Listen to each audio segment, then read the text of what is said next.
When we consider our hearts as human beings and the journey, the unfoldment, if you like, of our hearts in that gap between birth and death, that span between birth and death, we consider this dimension of our existence. Consider what a range the human heart has, what an enormous range of what is feelable and what is cultivatable, developable. And one of perhaps the most potentially beautiful qualities that can be found in the heart, that we can feel in the heart, that we can express as human beings, is devotion. And so tonight I want to talk a little bit about devotion.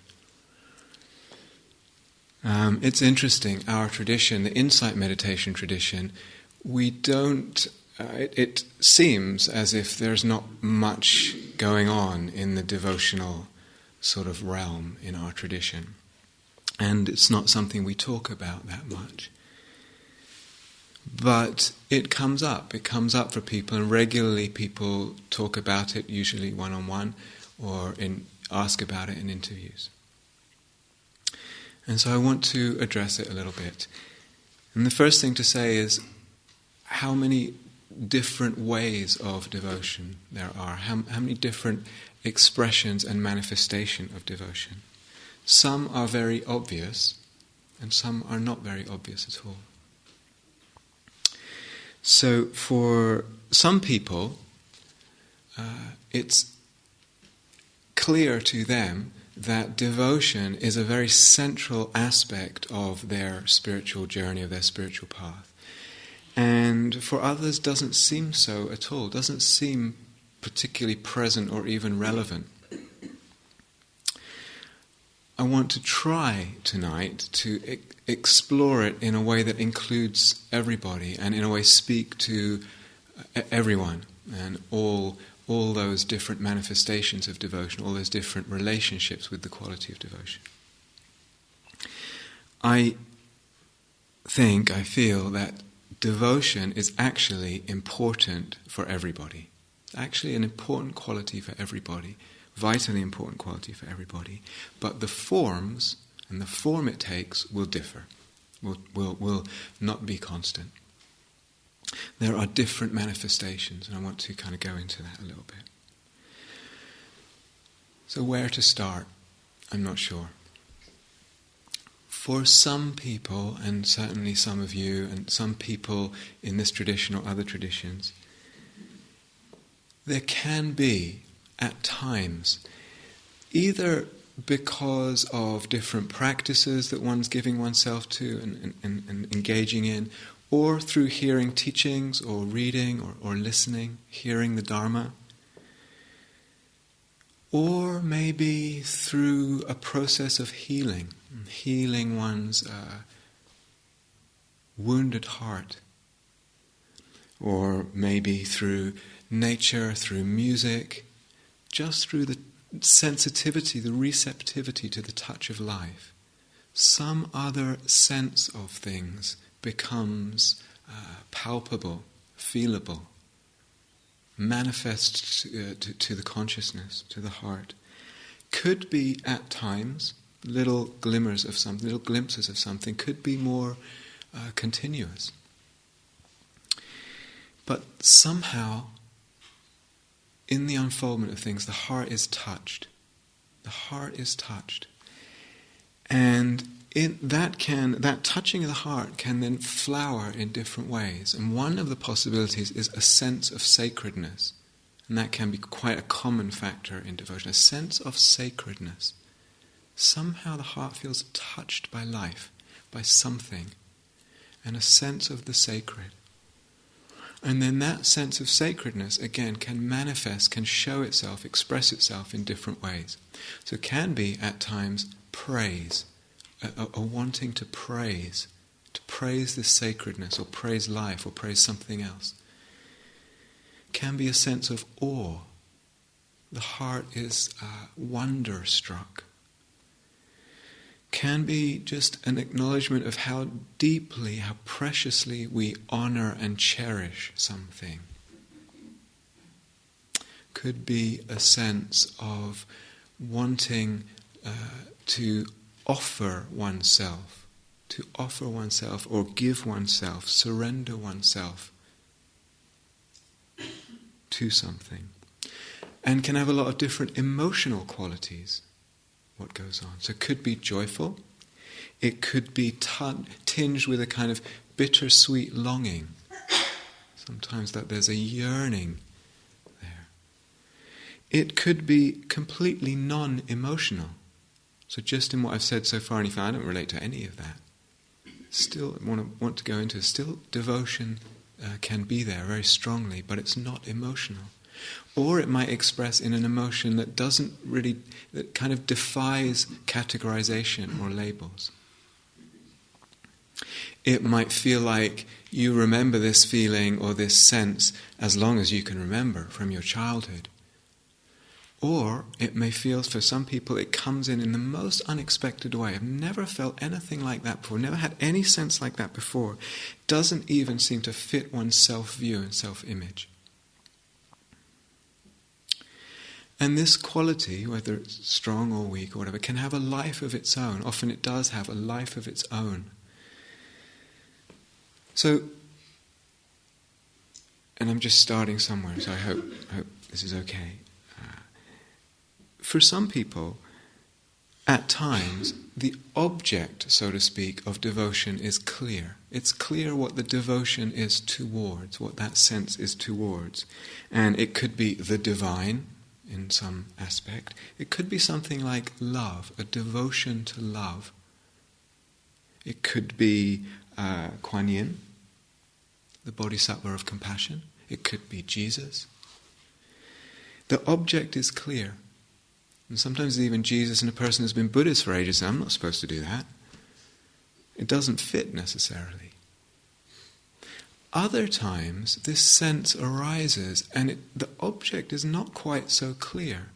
There's just a sense of this sacredness, a sense of bowing, a sense of devotion, and one can't quite put one's finger on what it's towards, so to speak. It's somehow, perhaps, in the silence of things. Somehow the very silence becomes, one has a palpable sense of mystery there. And somehow the heart responds to that. The heart is tremoring in a way, in resonance with something. It's unnameable, it's not even pinpointable. Sometimes even more than that, it's so open and so undefined. Can't say. And all of that is okay, and all of that is in the realm of devotion. Sometimes it feels that what the devotion is towards is something, we could say, supramundane. It's not of this world. It's somehow transcendent or beyond the usual material sense of things. And other times it feels it's exactly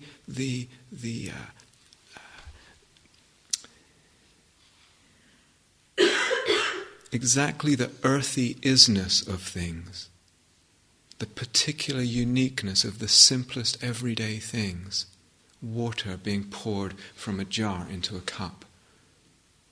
It's just something in life, very particular, very earthy, very material, tangible to the senses, and the devotion is somehow triggered or open. It's caught up with what we would call the worldly. All of that's beautiful. And again, at times, with the devotional sense, there's a sense of strong, perhaps, or maybe not so strong, sense of aspiration. The devotional sense and the aspirational sense are wedded. And so someone says to me, it's as if there's this aspiration to let love guide my life. And one feels it so strongly. One feels it kind of percolating down to the roots of the being and taking root in the being and shooting forth, expressing forth coming forth. And that movement of the direction of aspiration is part of the devotional movement.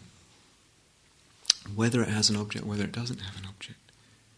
Other times, it doesn't seem to go with a sense of aspiration. Sometimes there's a spiritual hunger or yearning with devotion. Other times it's much less directional. It's much more kind of receptive. Either way, there's this quality of giving oneself and surrendering to that can be common in devotion. And again, sometimes a person finds and feels this energy, this quality, and finds that the body wants to express it a certain way. That almost like the heart is moving the body to manifest it in a certain way. So an obvious one is bowing. It's almost as if the body wants to bow by the force of the movement in the heart, by the impulse of the movement in the heart. Bowing, there's something very, I don't know what the word is, even more deep than primal. I think it's somehow in our anatomy, perhaps, the gesture of bowing. Or it could be singing. It feels like we want to sing or dance. Somehow the body wants to express it. And if that's there, it can be, at times, extremely important to let that be expressed by the body, to let the body manifest and kind of sing in that way, whether really or metaphorically. And again, at other times, it's not. It's an inner quality, it's an inner movement, an inner feeling, perhaps. No less strong for that, no less strong for not needing to be expressed. And certainly not, it's not that it's not being expressed because it's being repressed or because we're embarrassed of what other people might think. Can be sometimes that sense of bowing is almost ongoing inside. And it doesn't feel like it needs obvious expression. Somehow inside one is bowing. Inside one is bowing. And might even be, if one feels that it feels it would be disturbed by an external expression, by that movement of the body. Okay, so I started somewhere, had to start somewhere. Some people will hear that and say, it sounds, some people I know in this hall resonate very much to what I said. Other people will hear it and say, that all sounds very alien to me. What's more, when this person next to me bows in the hall, that seems pretty weird. And I don't know about all this mystical language stuff. Still, as I said before, devotion is everywhere. Devotion is everywhere and it's being expressed all the time. So one thing to differentiate is ritual and devotion. So first thing to say about ritual in relationship to devotion is there's no need for ritual in terms, I'm not saying it shouldn't be there, but there's actually no need necessarily for ritual to express devotion or to feel devotion or to encourage that sense. No need necessarily. And ritual and devotion are not the same thing. But still with this and talk of, bodhisattvas and Christ and silence and all that, for some people it sounds, it just pushes the wrong buttons or it just absolutely does nothing. Now some people, and particularly in our tradition, insight meditation tradition, it's very common to say, and I think that initially the teachers coming back from Asia, the senior teacher said, let's try and have, or I want, a Buddhism without the cultural baggage of the East. Great, and a lot of people resonate to that, and I, for myself, at times in the past, have really resonated with that kind of, let's get to the pith, the core of it, and not all this kind of extra accoutrement, superstition stuff. So, beautiful and wonderful, and not to be knocked, but just a few questions in response. So, we might feel we're aware of the cultural baggage from the East. What's my cultural baggage as a Westerner?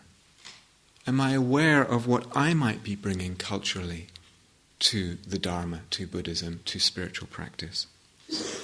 We are immersed in a culture of scientific materialism. It's the air we breathe. We move in there. We're also immersed in something that happened a few hundred years ago called the Romantic movement. It's part of the Enlightenment, I think. That kind of sense of our own being and sense of ourself and the self on its kind of journey through life with its struggles and its despairs and its triumphs and its story and its narrative, that whole way of seeing and feeling and thinking about the self has its roots in the Romantic movement. It's not particular necessarily to Dharma, yet the way we present the Dharma, quite appropriately, is saturated with those two. Just picking two up, for example, those two kind of zeitgeists and assumptions. The whole quality of individualism that's part of the Romantic movement, we tend to talk about practice and see our practice that way.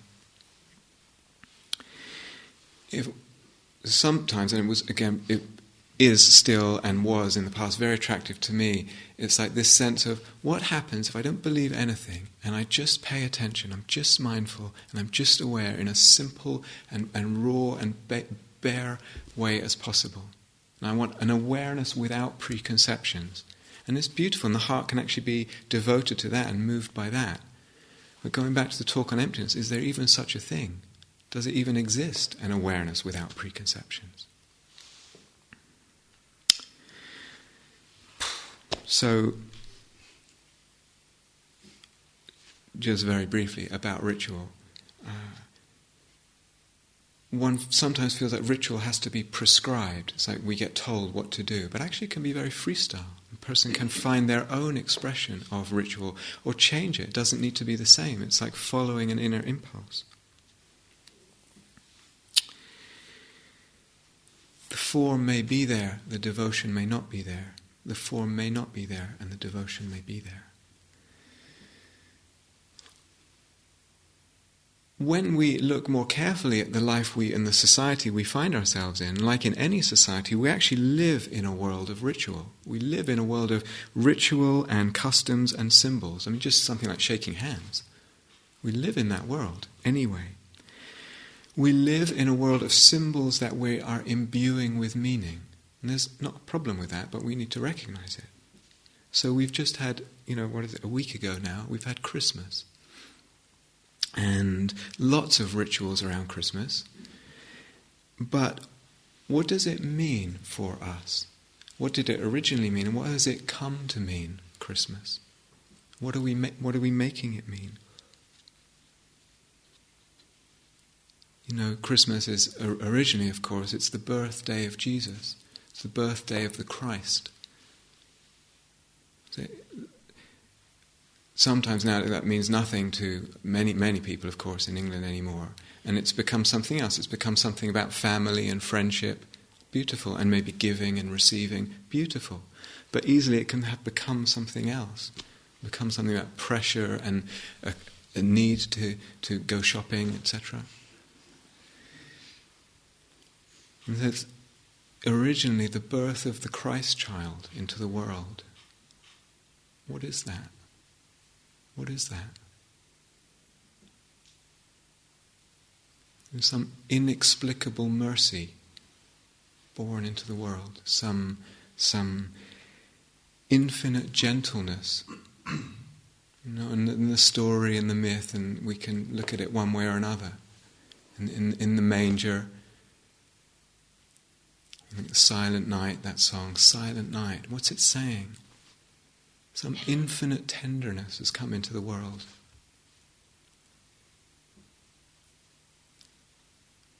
Some almost incomprehensible willingness to sacrifice oneself for others. Some willingness to shoulder others' burdens. Something so beautiful in that.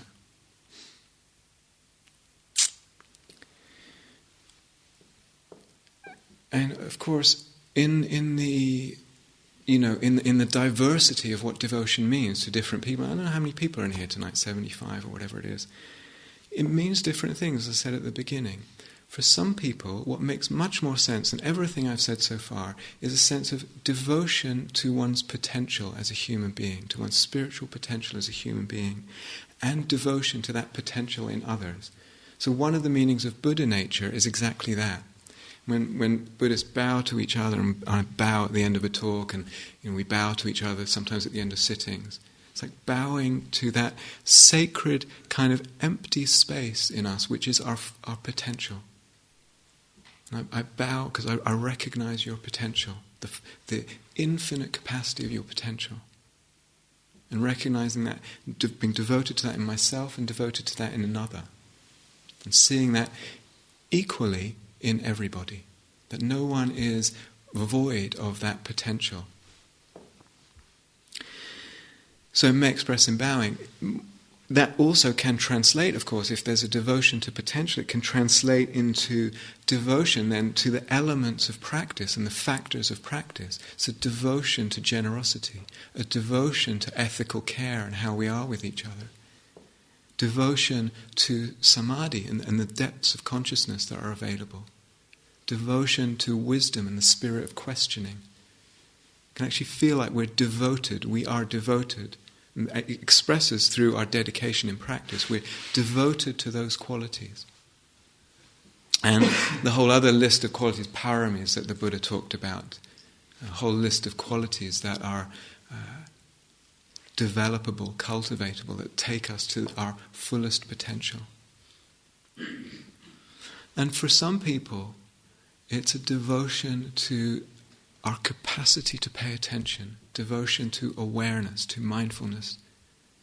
There's something so beautiful in the human capacity to actually pay attention to our experience in a curious way and to grow and to learn that way. There's a beautiful poem, some of you may know it, by Mary Oliver. It's called The Summer Day. It's talking about this devotion to attention.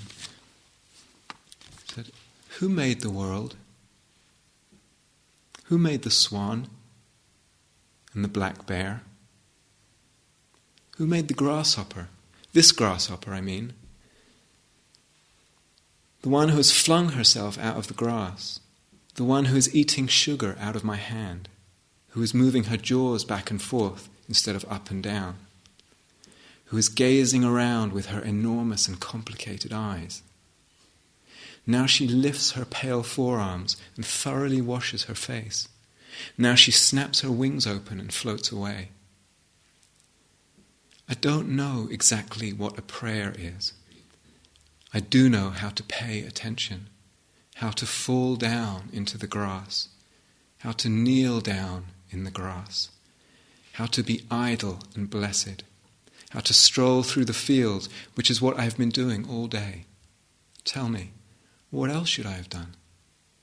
Doesn't everything die at last and too soon?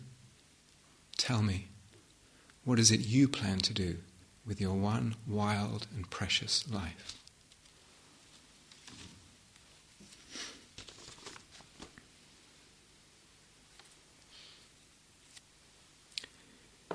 So really, at the heart of, or common at the heart of all manifestations of devotion, I think, is one thing, and it's this. What direction and what meaning are we consecrating? What direction and what meaning are we reminding ourselves of again and again in our existence, in our life? What meaning, what direction are we devoted to? Any human life expresses devotion. Actually, any life expresses devotion in a way, but any human life expresses devotion. It is being expressed.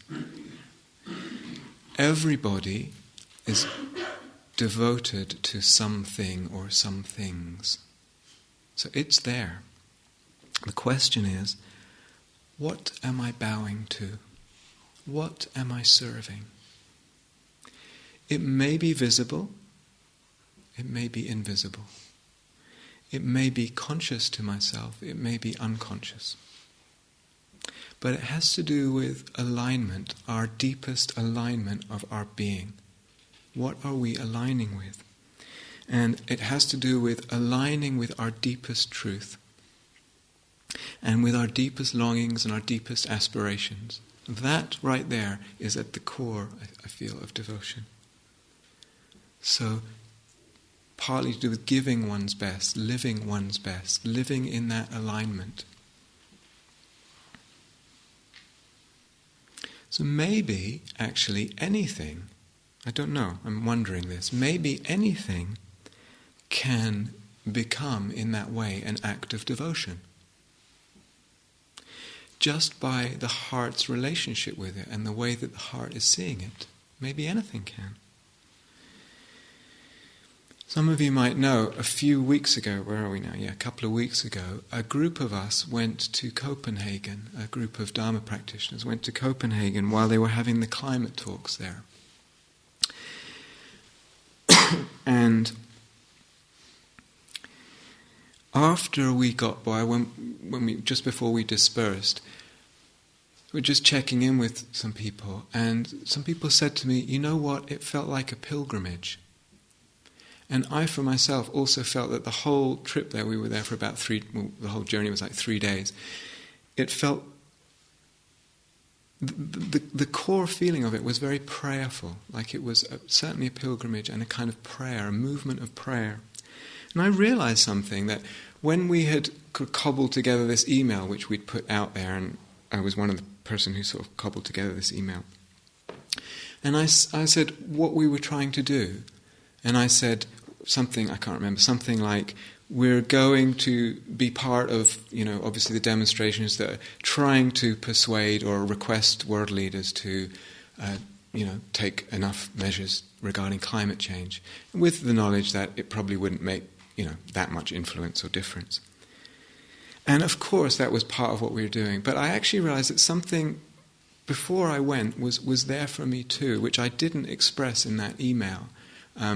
Foolishly, because I actually thought it wouldn't be understood. And now in hindsight I realize that it was perfectly well understood by people.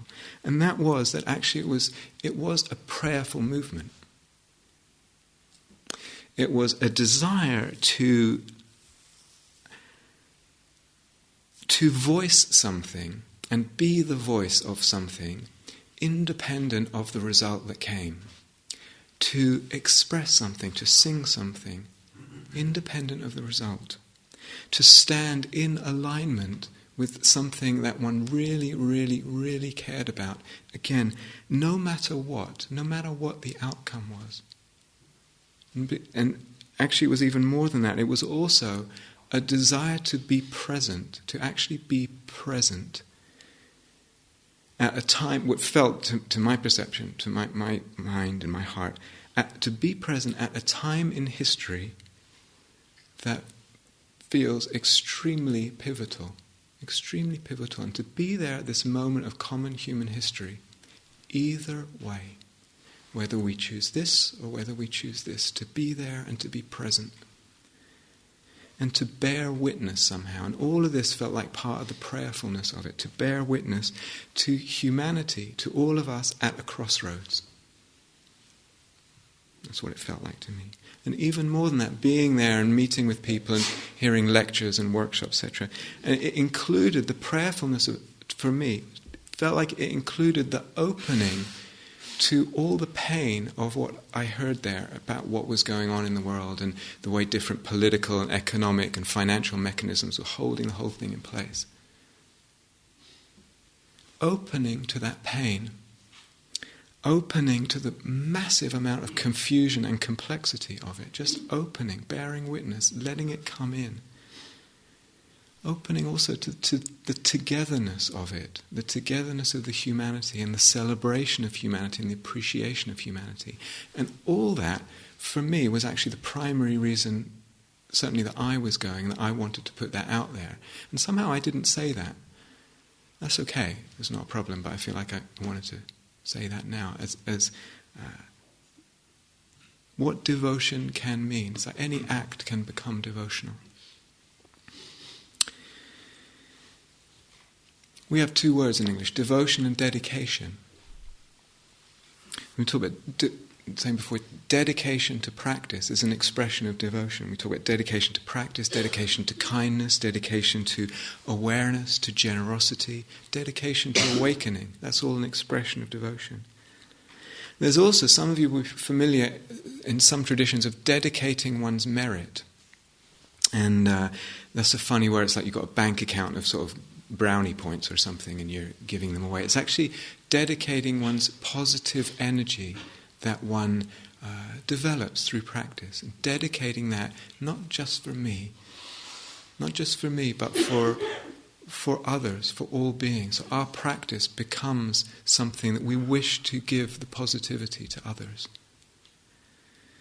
So when we were in Copenhagen, we were walking back from the main march, and we'd actually been on our feet all day. I mean, I don't know how many hours, but really, really a lot of hours and walking, and then it was quite cold. Now, for some of us, we're used to walking and being quite physical, and that was really not a problem at all. And for others, that was really quite a long time on their feet and quite a long time walking in the cold. And one of our group, she was reflecting as we were walking back, my feet really ache. But I'm realizing that had I spent the day doing this much walking, sightseeing, wanting to sightsee and see Copenhagen, it would feel very different, because it feels like I've been doing that for the sake of all beings.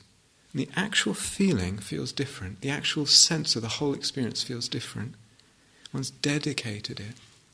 And so devotion also should become a kind of lens through which we see existence and experience, and it changes the meaning of things. It changes the felt sense of things. And that's its power, that's one of its powers. So a person may wonder, what's going on here? What is all this about, and how does it work? We might have Tara or Jesus or whatever.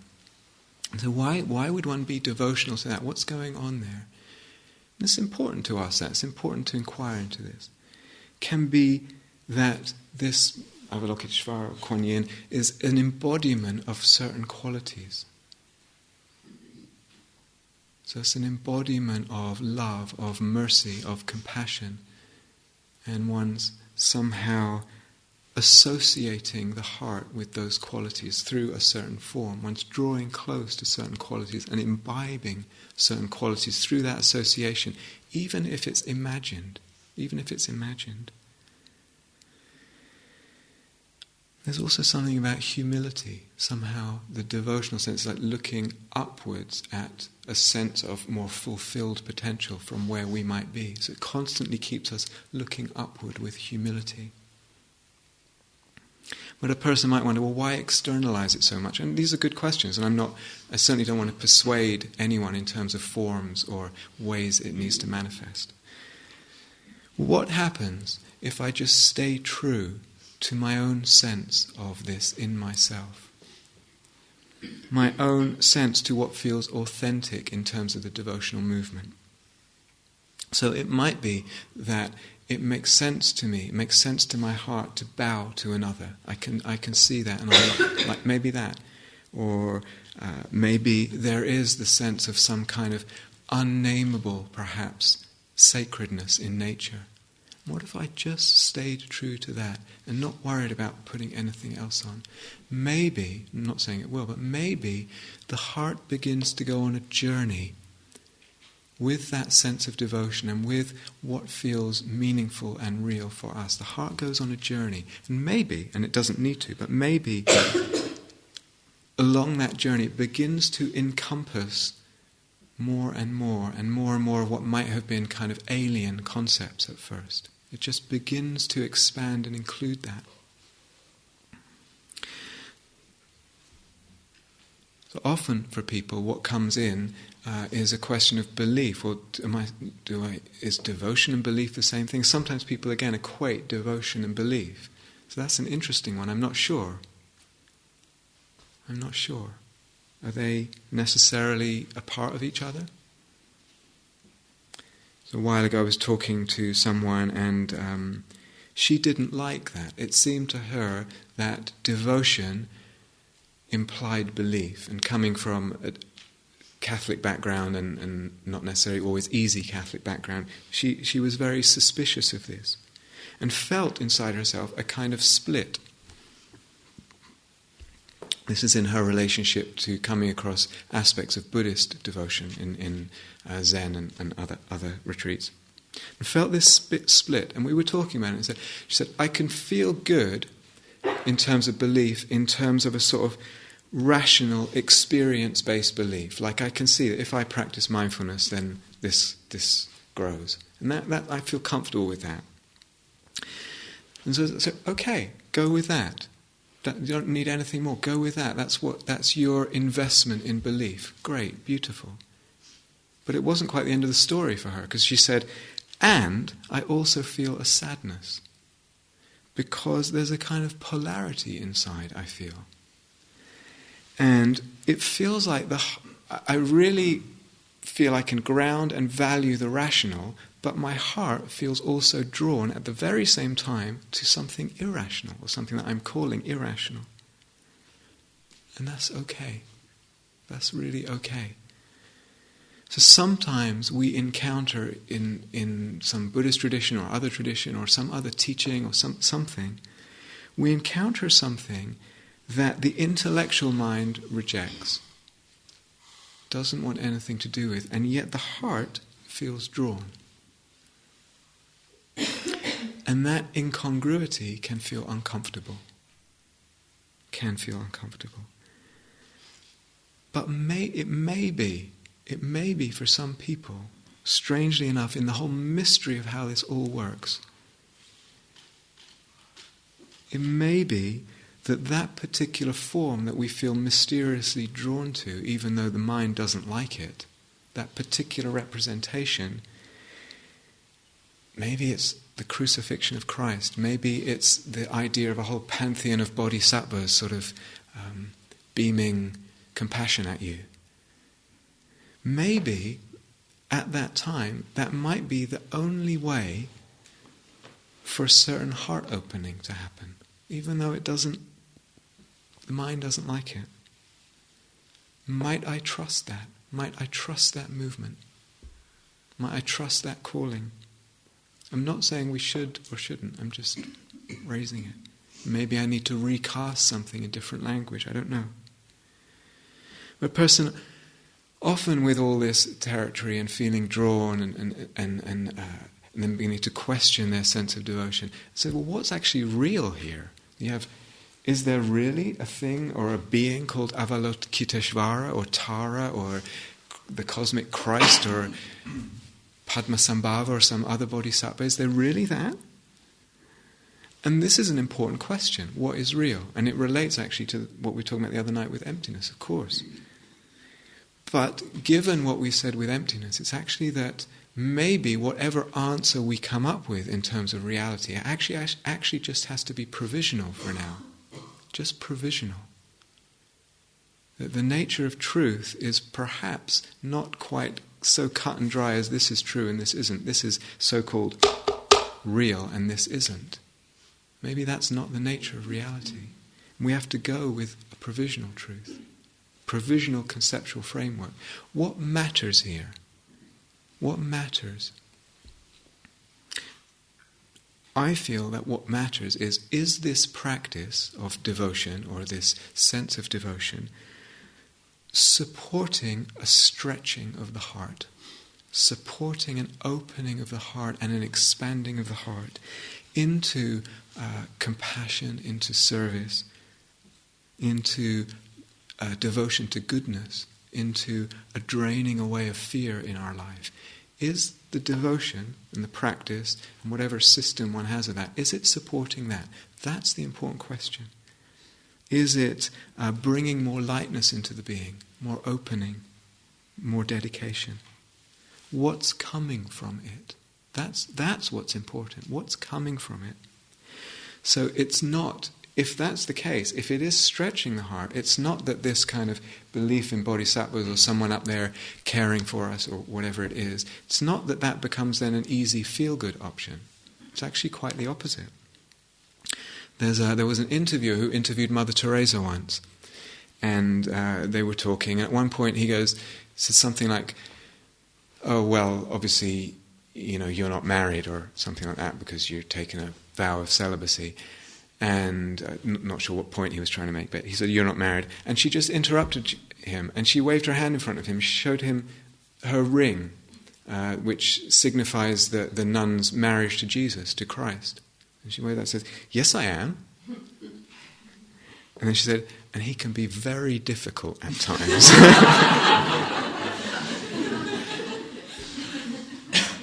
And there's this sense, and if you know a little bit about her life, that's what the devotion meant for her.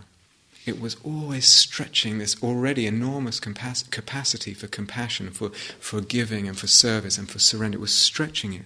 And so the thing that's important is it leading, is it encouraging and supporting this surrendering? Surrendering of the self to love, to compassion, to service. That's one of the principal reasons for devotion.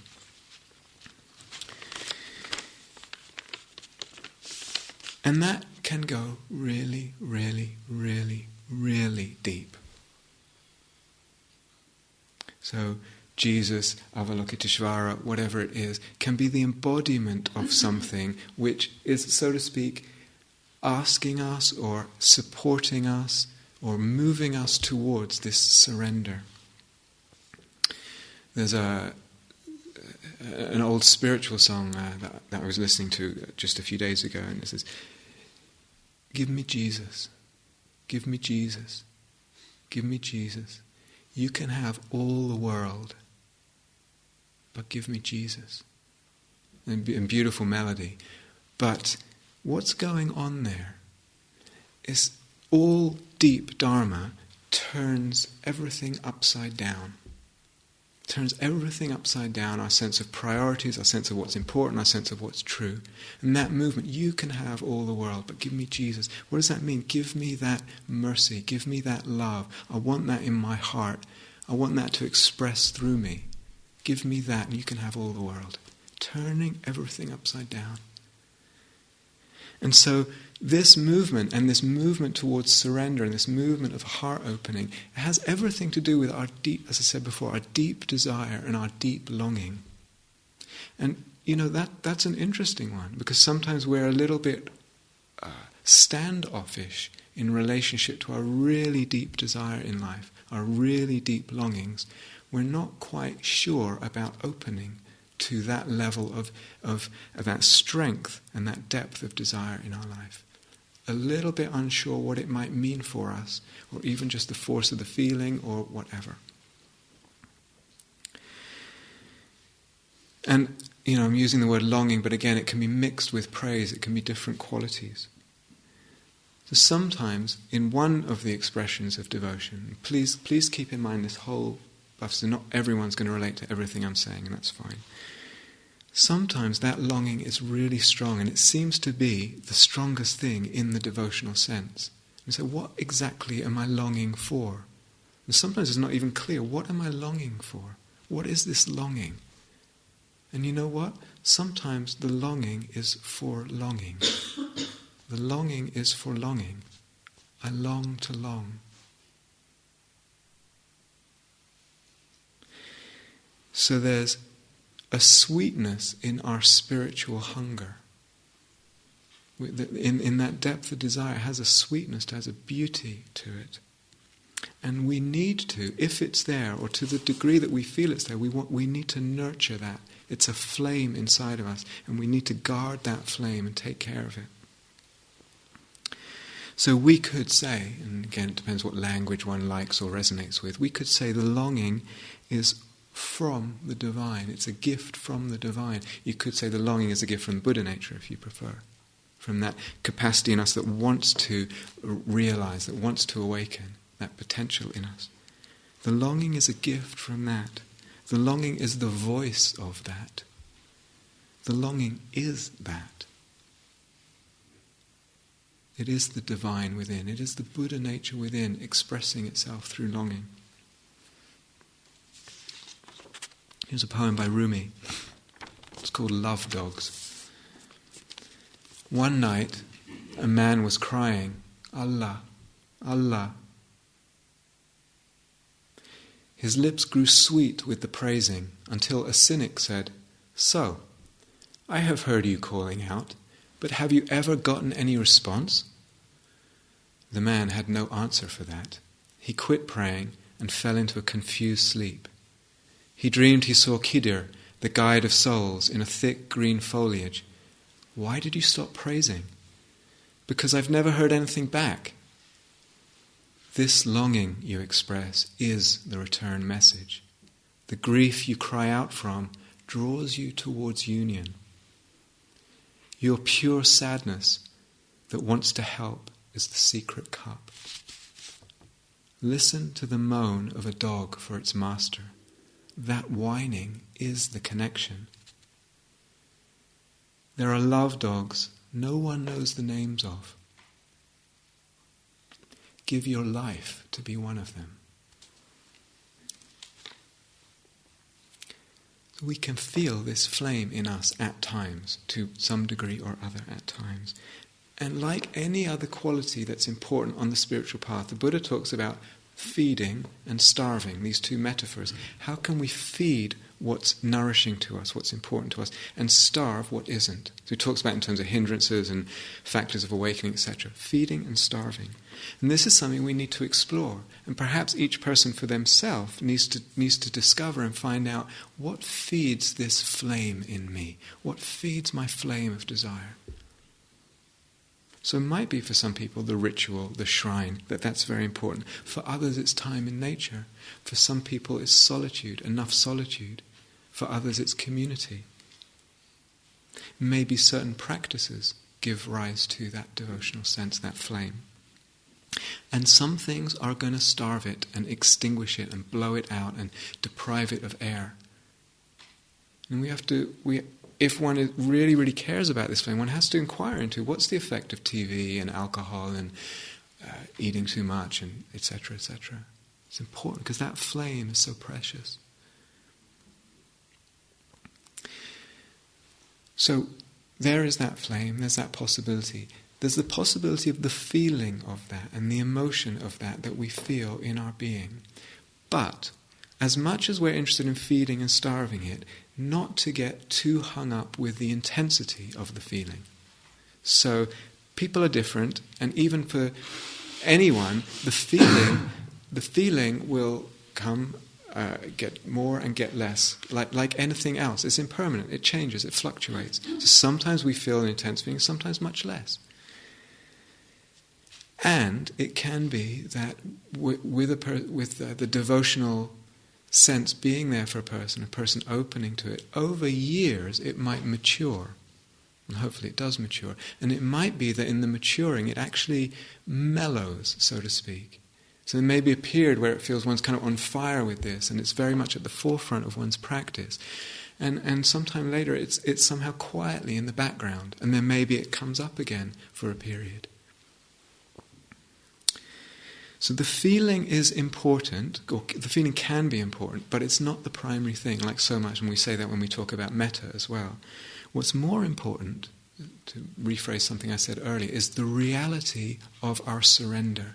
And is it a real thing that the heart is surrendering? Surrendering to what? Surrendering to the search, the quest, the movement towards truth. And one of the functions of devotion is that with it kind of carving out a space in the heart and in the being, that surrendering to the search becomes more and more of a priority in life. It becomes more and more at the center of things, and everything else takes its place around that. And the emotionality of what's going on will up and down, very secondary actually. It's the crystallization, the unification of our devotion to a direction that's the most important thing.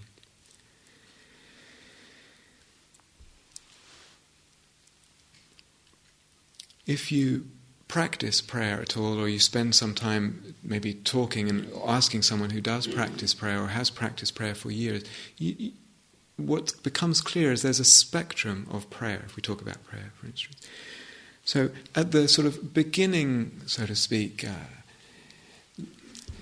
layers of prayer, it's an asking for. I'm asking for this or that in my life. And it feels normal for human beings to do that, relating to that way. But then that matures and becomes an asking for perhaps love and compassion for self and for other. There are other aspects, can be an inviting of a certain energy in, can be opening to something, opening to a certain quality, a certain energy, can be inviting guidance. But again, is the guidance for me and my sake? I want to know what I should do so that things turn out good for me. Or is it, and Christians for instance talk about listening for God's will. And someone with a really deep, if you talk to a long-time Christian prayer, say that I'm surrendering to God's will, whatever is in it for me. It's not so much about the self. And ultimately prayer becomes about surrender again. And all of that is good. All of that is good.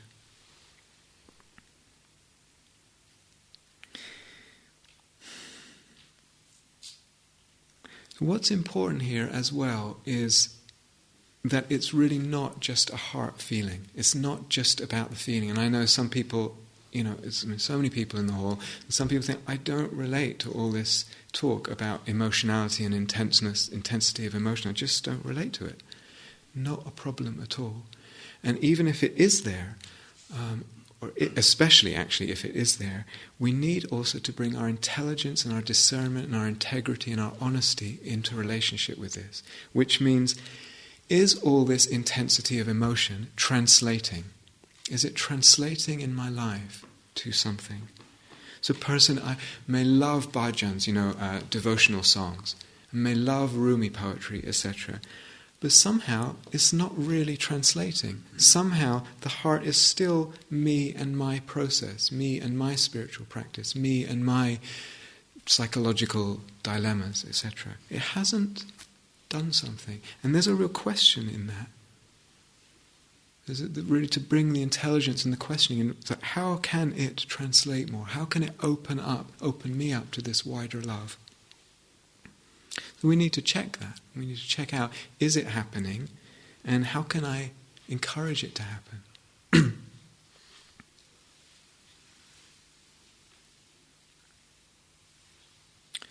So devotion can be a practice like any other, which means it needs regularity. We regularly align ourselves with something.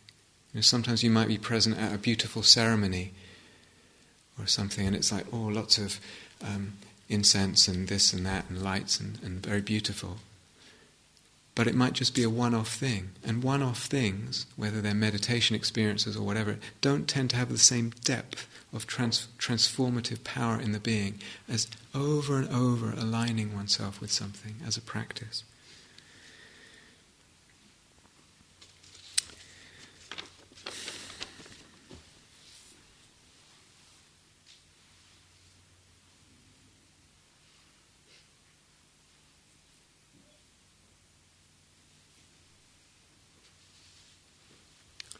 Not sure what to finish with.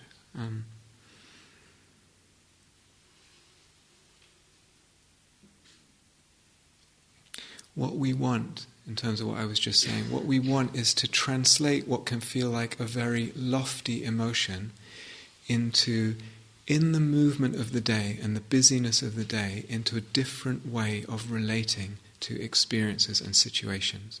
That translation from something that may actually be, in a way, quite abstract emotionally, although the feeling is there, needs to be translated so that this situation, this hassle, this moment of a person needing something or whatever, is actually seen in a different way. We're seeing situations differently. That emotion is kind of coming down. And gradually, the devotional sense is more and more lived. And some people ask, okay, sure, but does that lead to liberation? Good question. Somehow one might get a sense sometimes of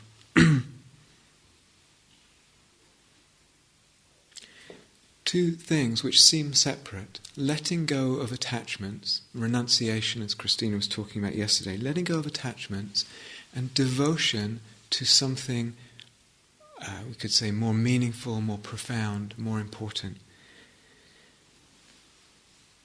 Ideally, one should bring the other. And if we're noticing, we'll actually notice this. The more I let go of attachments, the more I renounce, the more the devotion, the sense of devotion to something more important, more profound, more meaningful. And the more the sense of devotion to something more important, profound, meaningful, the more the ability to let go and renounce.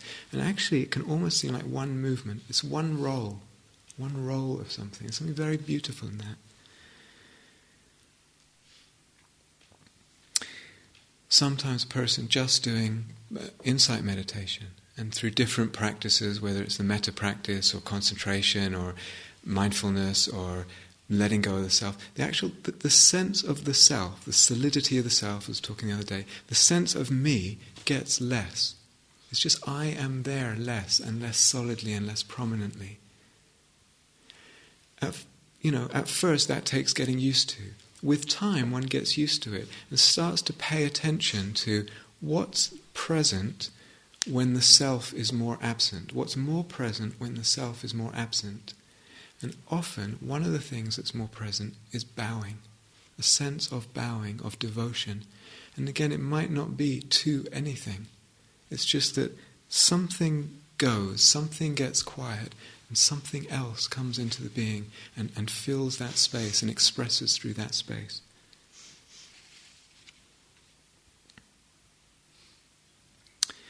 So this whole movement of devotion or prayerfulness or devotional practices, like any practice, should evolve over time. It goes on a journey and evolves. There's another story from Mother Teresa.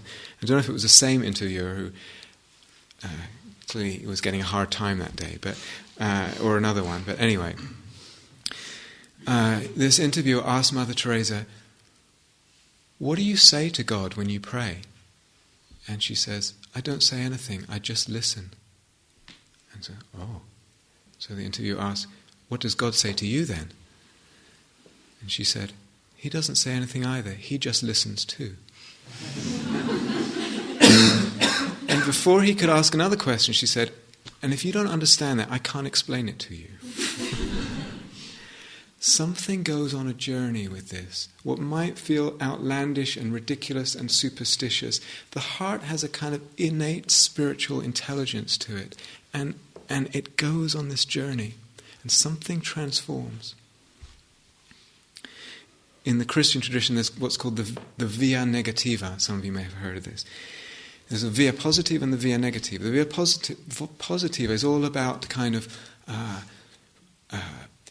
positive religious experiences of like really this or that, or wow, I saw this, I saw that, I experienced this. The via negativa is a letting go. It's an abandoning of experiences. So if you're a little bit familiar, say, with the writings of St. John of the Cross or Meister Eckhart or The Cloud of Unknowing, it's an anonymous English mystical text, Christian mystical text.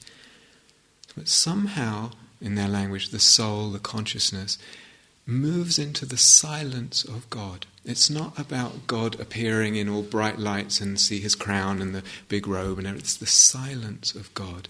It's the absence, and there's something in that silence and absence. St. John of the Cross says, as his language, soul matures and deepens in its practice, God will abandon the soul in terms of not showing up in particular fireworks kind of experiences. And it's the necessary journey to go deeper into what God is. Meister Eckhart goes even a step further. He says, don't wait for God to abandon you. Abandon whatever experience you're having of God. Abandon God first, so that you can move more into that actuality of God, which is more in terms of emptiness, more in terms of absence and silence.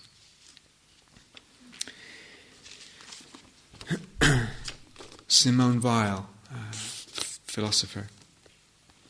I do not ask you to believe in God. I only ask you not to believe in everything that is not God. And we talked about emptiness the other day. What if I just rephrase that and substitute some words? I only ask you to believe in everything that is not... I only ask you not to believe in everything that is not really real. Might I not end up in exactly the same place? Might it not be that those practices are completely mirror images of each other? So Meister Eckhart taught, the Christian mystic, he lived in the 12th century, 11th and 12th century, I think, in Germany. He said, abandon creatures. Abandon creatures. What he meant by creatures is that which is created. So this experience, no matter how wonderful, this experience of God, this experience is a creation. It's a creation. In Dharma we say, abandon what is conditioned. Abandon what is impermanent. Abandon. Why? Because it takes you deeper into something that may not be conditioned, that may not be created.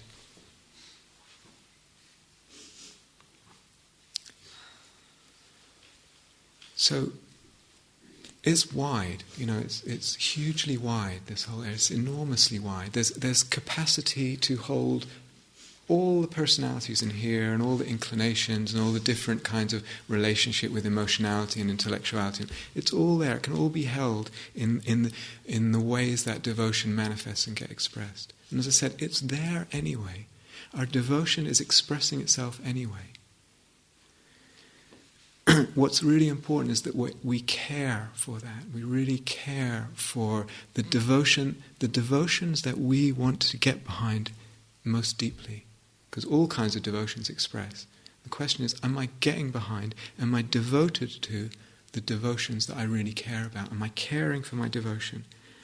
And sometimes, we're suffering in practice or whatever, and that sense of dukkha can squash our sense of devotion, and it gets squashed out somehow.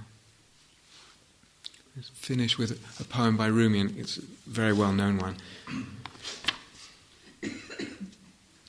Today, like every other day, we wake up empty and frightened. Don't open the door to the study and begin reading. Take down a musical instrument. Let the beauty we love be what we do. There are hundreds of ways to kneel and kiss the ground.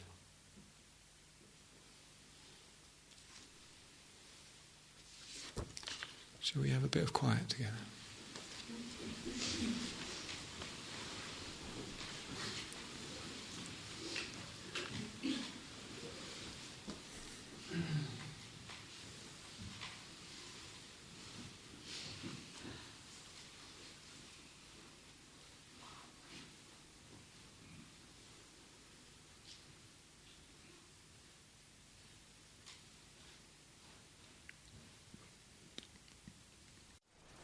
Thank you for listening. To learn how you can support the teachers and Dharma Seed, please visit dharmaseed.org.